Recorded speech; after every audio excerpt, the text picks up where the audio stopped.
Living off the grid in the city. Part 1.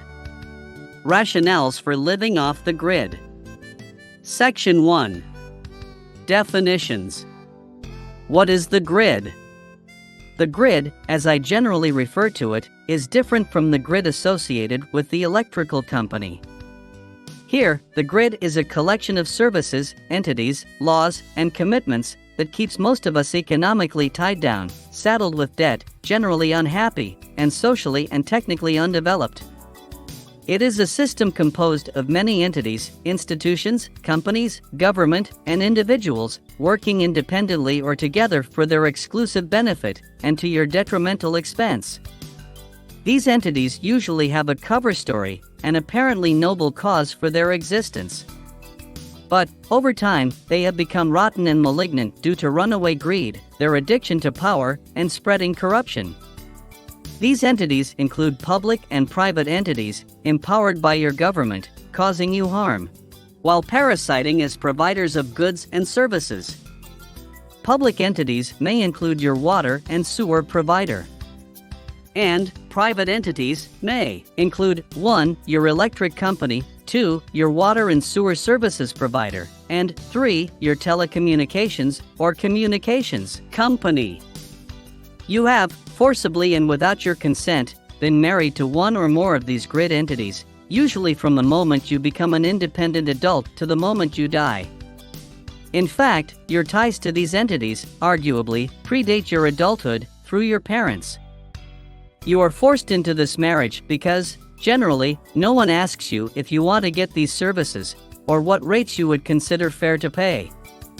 And, often, you're not even given a choice as to what provider you would like to get those services from. The electric grid, for example, provides you both good and ill. It provides the all-important electricity, but it is also the harshest and most repeat offender for abuse, waste, and mistreatment of customers. Later, I will thoroughly explain how. The water and sewer services provider has become almost as despotic and abusive as the electric company. Its high cost and cruel customer service are often decried as abusive. Here, also I will explain how grid entities often hold you economically hostage by taking advantage of your basic needs.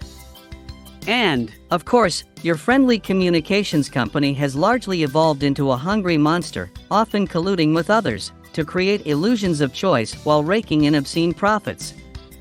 I believe these entities have exploited mostly the poor because of the abusively high percentage of their income they have to give to the grid. But, ultimately, all people suffer from the wrongdoings of the grid. The most egregious aspect of the abuses is that the grid exploits people's basic need to drink, eat, live, and communicate. The players in the grid, your government, and the electric, water, and communications companies have taken needed services away from your reach and held them up high, and have demanded your resources and subservience in exchange. Thank you for listening to this podcast. Please look for the next episode soon. And please ensure you like this content and subscribe as a sign of support, and for me to continue to provide this type of content to people like you. By HVB. May 2023. Georgia, USA.